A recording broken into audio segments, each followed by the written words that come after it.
actually did a blog about breathing and piano playing, and used it as a springboard for the warm-up part of a lesson with a student.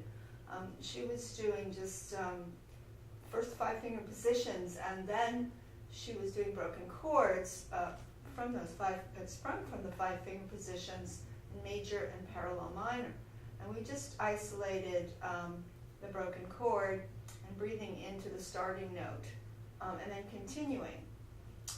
Now, there's no hard and fast rule about every type of breathing you use, because as a piece is unfurling or flowing, there are different breathing relationships that are occurring. I'm looking here at the Waltz in A minor because a couple of my students are working on number 19, Opus Posthumous, and just taking the first phrase. You want to know how. You want to know how to begin a note. Where is it coming from, so that you don't fall down hard on it or find yourself trapped in the note and it's not going anywhere afterwards. The continuous flow of the breath is the ideal thing. The question is, where do you start when you're starting the piece? You can start at the end of a breath, you can start at the beginning of a breath, you could be inhaling, you could be exhaling. Now when I'm looking at this upbeat to the Waltz in A minor, it has an upbeat. What I do is I take, this is just organically what I feel, and I do experiment with it, but I start inhaling, and as I exhale, and this seems to work for me, not at the beginning of the exhale, but as it just, after it starts, as a stream, I pick up the first note, which is the E. So let's see what happens. So I'm breathing in,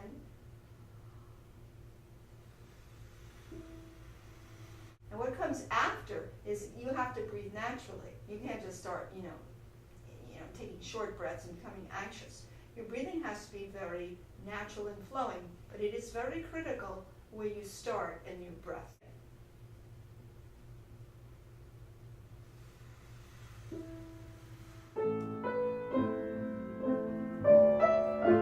Doing it slow motion. Slow motion. Now here I find myself inhaling.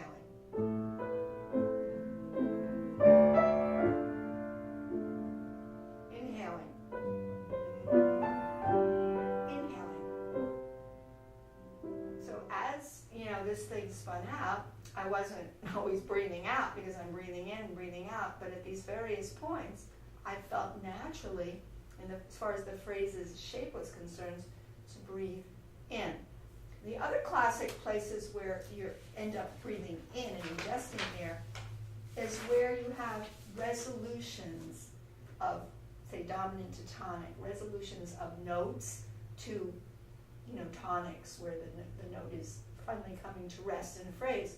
And like you have in the last measure of the Waltz in A minor with the trill,